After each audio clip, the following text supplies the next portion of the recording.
this is Colleen with Designs of Value Online Art School, and this is a YouTube series, One Small Thing for Watercolors. Today we're going to talk about three different items. One's going to be glass, the second one will be reflections, and then the third one will be shadows. So this is a sketch that I made of a vase and a wild rosebud and another small bud here on the side, and it obviously has glass in the vase, it has a reflection, and it has shadows, and this is sitting on a table. So let's talk about glass for a moment in watercolors.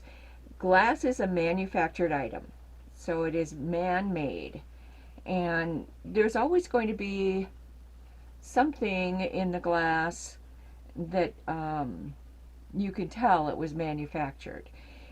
This is a pretty plain one. It's just a clear glass vase. But when you go to paint glass, the first thing you want to do is mask out your highlights. So I would actually mask out the waterline. There's going to be some shading underneath it, but you would want to mask that out. It's not going to be a bright white, but you do want to have some light there. This is a reflected light over here. We've got some manufacturing. The thickness of the glass, this highlight is creating that. Same thing down here. This highlight down here is creating the thickness of the base of the vase. And then same on this side. So you want to mask out your items in the vase. That's number one. Number two, you want to keep in mind that glass has more dark color than highlight. So you've got just a slight highlight here, here, and then that's repetitive from over here. So we probably wouldn't even mask that one out. Show you how to do that. And then we will paint this, and you'll be able to see some of it on YouTube and all of it step by step on Patreon if you decide to go that route.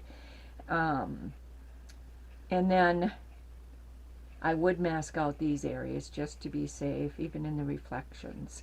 Okay, so then a couple things you always want to do. You've got shadows, more shadows than highlight on your glass. And then you always want to paint what's behind the glass first.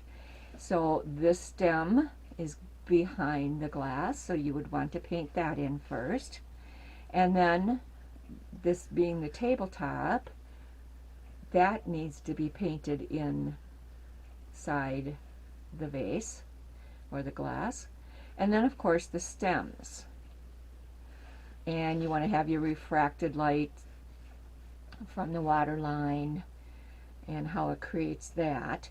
But then you want to do your water line. You want to put your shadow in there. You don't want to forget that, because what that does is make those stems sit in the vase.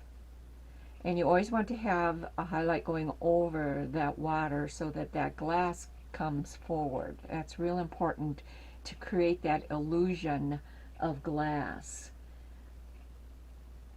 Okay, so we've got the glass covered. Now let's talk about reflections. Reflections are fun. They are a mirror image of the vase. One other thing you want to keep in mind with reflections is they're always at least one value darker than the item itself. So this is darker than here. This is darker than here, and so that's always important. If you want it to look realistic, which is what you're doing with shadows and reflections, so you want to keep this darker down here.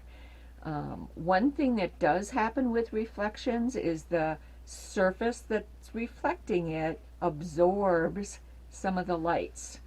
So these lights would not be as bright as these lights.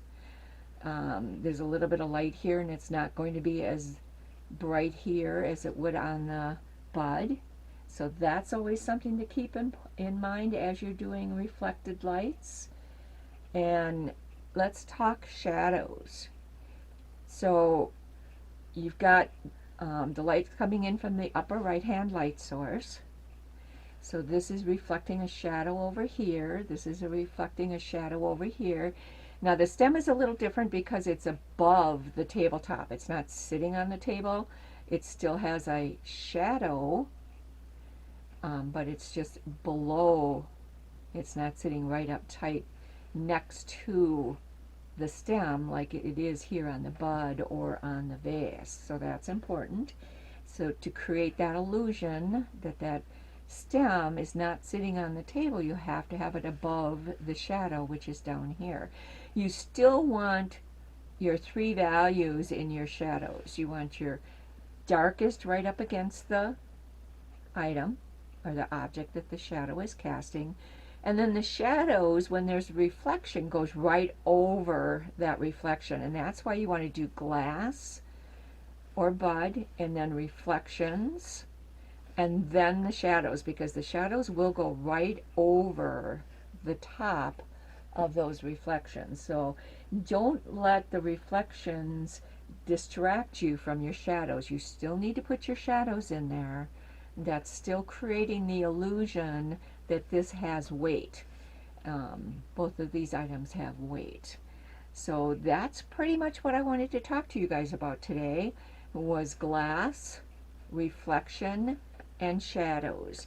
Now I'm going to be painting this in full. You'll see some of it on YouTube, and then I'm going to take it over Patreon, and you'll be able to watch me do it step by step.